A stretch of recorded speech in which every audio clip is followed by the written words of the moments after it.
സ്വകാര്യ ബസ് ജീവനക്കാരന്റെ പെരുമാറ്റം അസഹനീയമായിരുന്നു. പാലായിലെ സ്വകാര്യ ബസ് കൺസെഷനുമായി ബന്ധപ്പെട്ട വിവാദത്തിൽ SFI ജില്ലാ കമ്മിറ്റി അംഗവും നാട്ടകം കോളേജ് വിദ്യാർത്ഥിനിയുമായ വൈഷ്ണവി രാജേഷ് പ്രതികരിച്ചു. കോളേജിലാണ് പഠിക്കുന്നത്. നാട്ടകത്തു നിന്ന് സ്ഥിരമായിട്ട് നാഗമ്പട സ്റ്റാൻഡിൽ വന്നിട്ട് അവിടെ നിന്നാണ് ബസ് കയറി വരുന്നത്. കഴിഞ്ഞ ദിവസം ബസ്സിൽ കയറിയപ്പോൾ ഉണ്ടായ സംഭവങ്ങളൊക്കെ ഇവിടെ സൂചിപ്പിച്ചു.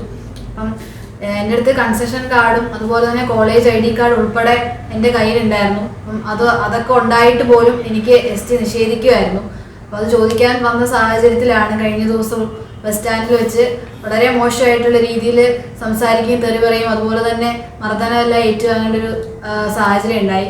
അപ്പം പറയാനുള്ളതെന്ന് വെച്ചാൽ ഇപ്പം ഞാൻ പ്രതികരിച്ചത് കൊണ്ട് ഇപ്പം കുറച്ച് ആളുകൾ ഇതറിഞ്ഞു. അപ്പം ഒരുപാട് വിദ്യാർത്ഥികൾ ഇതൊന്നും പ്രതികരിക്കാൻ പോലും പറ്റാതെ ഇത്തരത്തിലുള്ള ബസ്സിൽ നിന്ന് ഇത്തരത്തിൽ ആക്ഷേപങ്ങളേറ്റ് യാത്ര ചെയ്യുന്നവരുണ്ട്.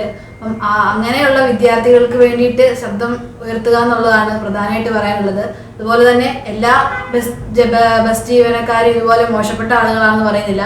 ഇത്തരത്തിലുള്ള സമീപനങ്ങൾ സ്വീകരിക്കുന്നവർക്കെതിരെ മാത്രമാണ് മുൻപോട്ട് പോകാൻ തീരുമാനിച്ചിട്ടുള്ളത്. അതുപോലെ തന്നെ ഇപ്പം വരുന്ന ദിവസങ്ങളിലെല്ലാം തന്നെ ഓൺലൈൻ ഉൾപ്പെടെയുള്ള മീഡിയകളിൽ മറ്റു രീതിയിലുള്ള അപ്പം ഞാൻ ബസ് കയറിയത് സെന്റ് തോമസ് കോളേജിന്റെ ഫ്രണ്ടിൽ നിന്നാണ്. അതുപോലെ തന്നെ ഞാൻ വേറെ എവിടെ പോയിട്ട് വന്നിട്ട് കൺസെഷൻ വാങ്ങി യാത്ര ചെയ്യാൻ വേണ്ടിയിട്ടാണ് ബസ്സിൽ കയറിയതെന്ന് ഉൾപ്പെടെയുള്ള തെറ്റായ രീതിയിലുള്ള കാര്യങ്ങൾ പ്രചരിക്കുന്നുണ്ട്. അപ്പം അത്തരത്തിലുള്ള കാര്യങ്ങളെല്ലാം ആളുകൾ ഇതിന്റെ സത്യാവസ്ഥ എന്താണെന്ന് മാത്രം മനസ്സിലാക്കിക്കൊണ്ട് പ്രതികരിക്കുക. അതുപോലെ തന്നെ എന്താണ് യഥാർത്ഥത്തിൽ എനിക്കുണ്ടായത് എന്ന് മനസ്സിലാക്കിയിട്ട് മാത്രം അതിനെതിരെ പ്രതികരിക്കുക എന്നാണ് പറയാനുള്ളത്.